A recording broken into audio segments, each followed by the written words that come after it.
Hello, je suis Tom d'Atech Productions et je m'en souviens pour que vous n'ayez pas à le faire. C'est Bonjour à tous, je suis Tom d'Atech Productions et aujourd'hui, intrépide larron, nous allons nous pencher sur... Dis Astérix, j'ai faim. C'est normal, Obélix, il est midi 12.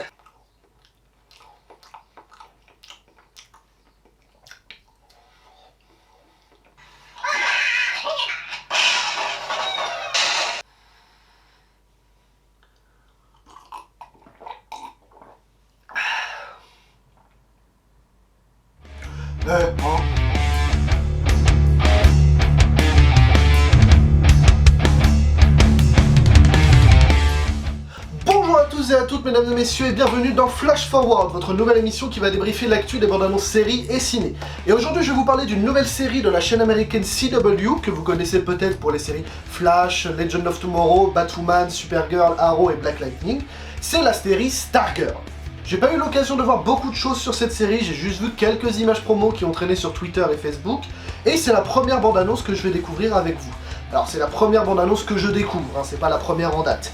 Et celle-là a l'air un petit peu spéciale dans le sens où elle est axée sur les vilains, et notamment un vilain qui apparemment plaît beaucoup, c'est Solomon Grundy. Solomon Grundy c'est un méga zombie, et les méga zombies ça plaît forcément. Voilà, c'est tout, on y va. 10 years ago, Starman and the JSA died saving the world. The Flash, Dr. Fate, they couldn't defeat the Injustice Society. Who are they?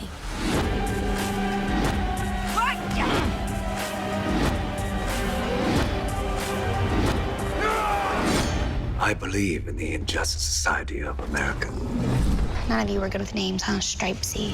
Stargirl, new series, Tuesday, May 19th. Stream free next day on the CW app. Ok, ça a l'air assez cool. Je vais revenir sur quelques points, notamment les noms des vilains et leur design, mais ça a l'air assez sympa. Avant de commencer le débrief, pour celles et ceux qui ne connaissent pas l'univers de Stargirl, c'est l'univers DC Comics basiquement. Je vais pas trop vous en dire parce que ça risquerait de spoiler sûrement la série.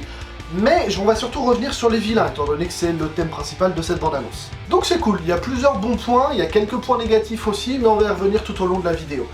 Premier bon point, je trouve que c'est le design des méchants. Les méchants sont quand même assez bien foutus.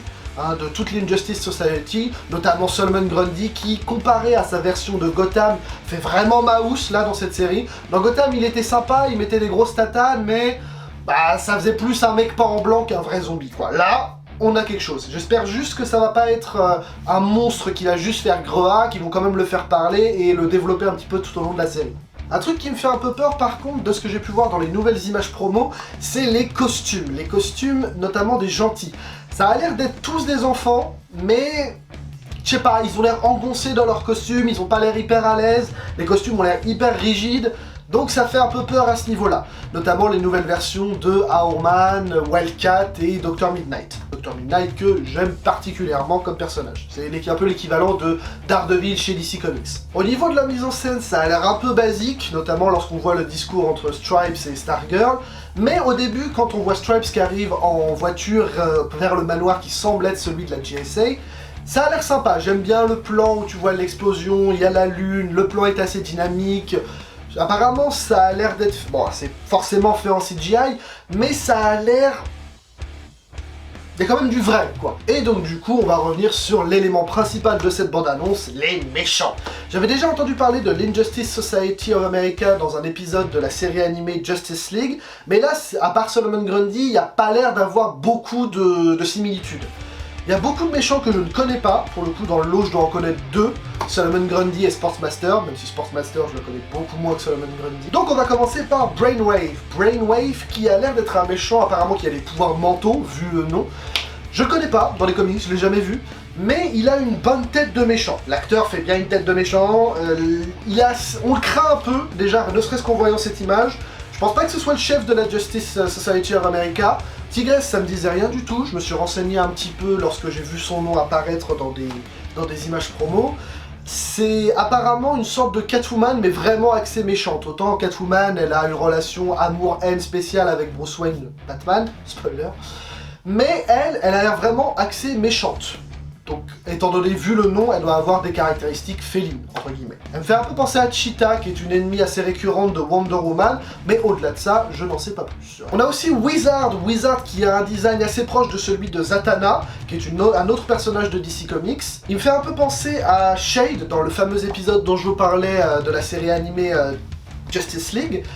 Mais ça n'a pas l'air d'être les mêmes pouvoirs. Lui, il a l'air vraiment axé magie, comme je disais, comme pour Zatanna. Voilà, et là, on a Grundy. Grundy qui a l'air quand même assez mouse. Même si j'avais bien kiffé la série Gotham, le Solomon Grundy qu'on peut y voir a pas l'air vraiment d'un zombie. C'est juste un mec pas en blanc, quoi. Il mettait des grosses tatanes, mais il faisait pas vraiment méga zombie. Là, on le craint, quoi. Même quand on le voit passer sous la porte, sous l'arche, là, quand on les voit tous réunis, on le voit lui derrière plus grand que tous les autres qui sont au premier plan, ça montre à quel point il est mastoc. Donc j'espère juste qu'ils vont pas en faire un personnage qui va juste faire... Voilà, et qu'ils vont quand même le développer un petit peu, notamment raconter ses origines. Un mec qui s'appelait Cyrus Gold, qui est mort dans un marais maudit, cimetière indien, tout ça, mélangé avec des produits chimiques, et tout ça, ça l'a ressuscité.